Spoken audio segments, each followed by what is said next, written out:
Mike LaRosa, head baseball coach at Widener University in Chester, PA. I'm here today with Figure It Out Baseball, and we're going to be talking about how to utilize tee work into your hitting development plan.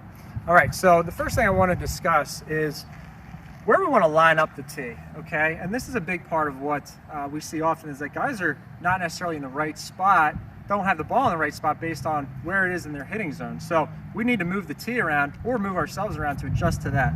If you notice, I got a plate here on the mat, which helps me give a visual. If you don't have a mat, you can use a throwdown plate if you have one. If you're working in your basement and mom and dad will let you spray paint or whatever, you can spray paint a plate out.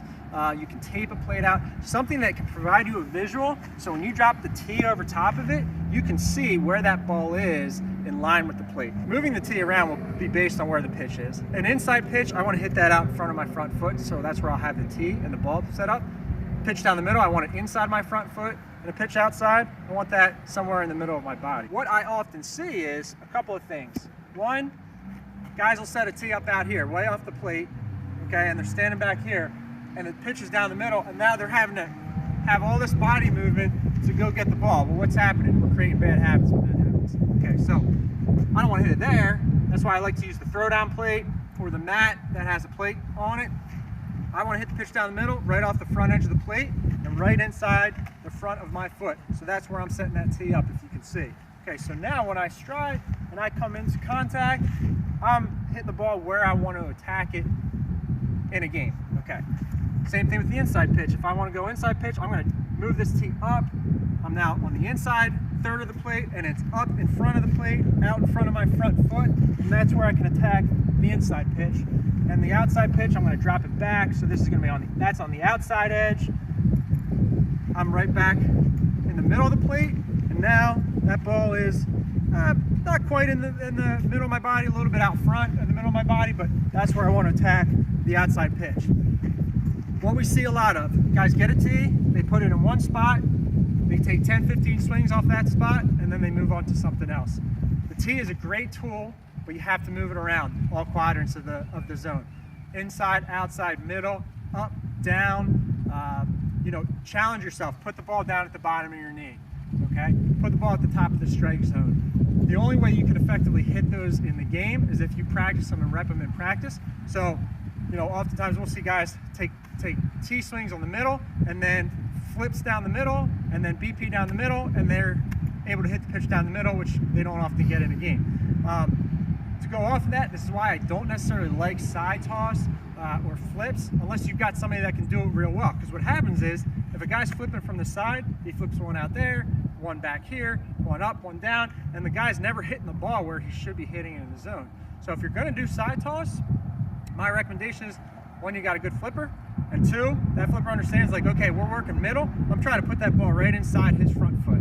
Or we're working away, I'm trying to now flip it right towards the middle of his body. Okay, so that's why I don't like it, just because of the inaccuracy of it. So for flips, we like to do them out front because it's a little bit easier to control. In a live game, if I get inside pitch thigh high, I'm going to attack that ball and I'm going to hit that pitch right outside of my front foot where I'm able to drive it, pull side gap. If I got a pitch down the middle, thigh high, I'm going to attack that ball right inside my front foot, slightly out in front of the plate, and I want to hit that back where it came from, right back to the pitcher. If I got a pitch outside, okay, I'm going to attack that ball further back on my body, about centered, okay, and I'm going to be able to drive that ball to right center. And that is where you should set up the tees then to optimally adjust to those zones. I like to hit off a tee, use it a whole field so you can get that visual. We want the ball working gap to gap with everything we do. Okay, so if you're hitting an inside pitch in left center and an outside pitch in right center, that means that you're in a nice slotted position to attack the ball and you're staying on it. Okay, if you take an inside pitch off the tee and hook it down the line, that means that you're getting real long, wrapping around the ball, which means come a game, you're gonna have trouble getting that inside pitch, or you're just gonna pull it foul. Same thing for the outside pitch. If you're shooting that thing down the right field line as a righty, okay, that means that you're really long to the ball, and what's going to happen when you get in a game, it's probably going to be an end of the bat ground ball to first baseman or second baseman, or a foul ball out of the play. But if you're getting that ball into the right center gap, that means you're in a good launching position and you're barreling that ball back where it came from. So that's why I like using the tee on the field, so it can provide that visual for you. Again, this is Mike LaRosa, head baseball coach at Widener University. We just went through how to optimally utilize the tee as part of your hitting development plan. If you haven't seen my previous videos on setup and start of your swing, I definitely recommend you go check them out, as that would be a good starting point to then progress into your tee work.